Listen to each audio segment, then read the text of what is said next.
How to fix this channel cannot be displayed on Telegram. Hello everyone, this is Max. Welcome back to another tutorial video. So let's dive right in without wasting any time.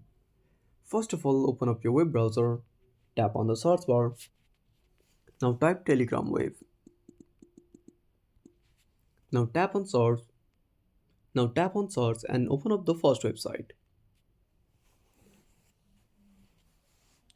Now log in into your account.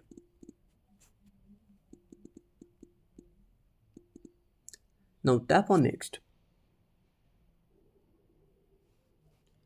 Now paste the code and tap on 3 lines. Now click on settings. Now scroll down and tap on privacy and security. Now scroll down and enable the toggle for disable filtering. Now restart Telegram. I hope this will fix the issue. So that's it.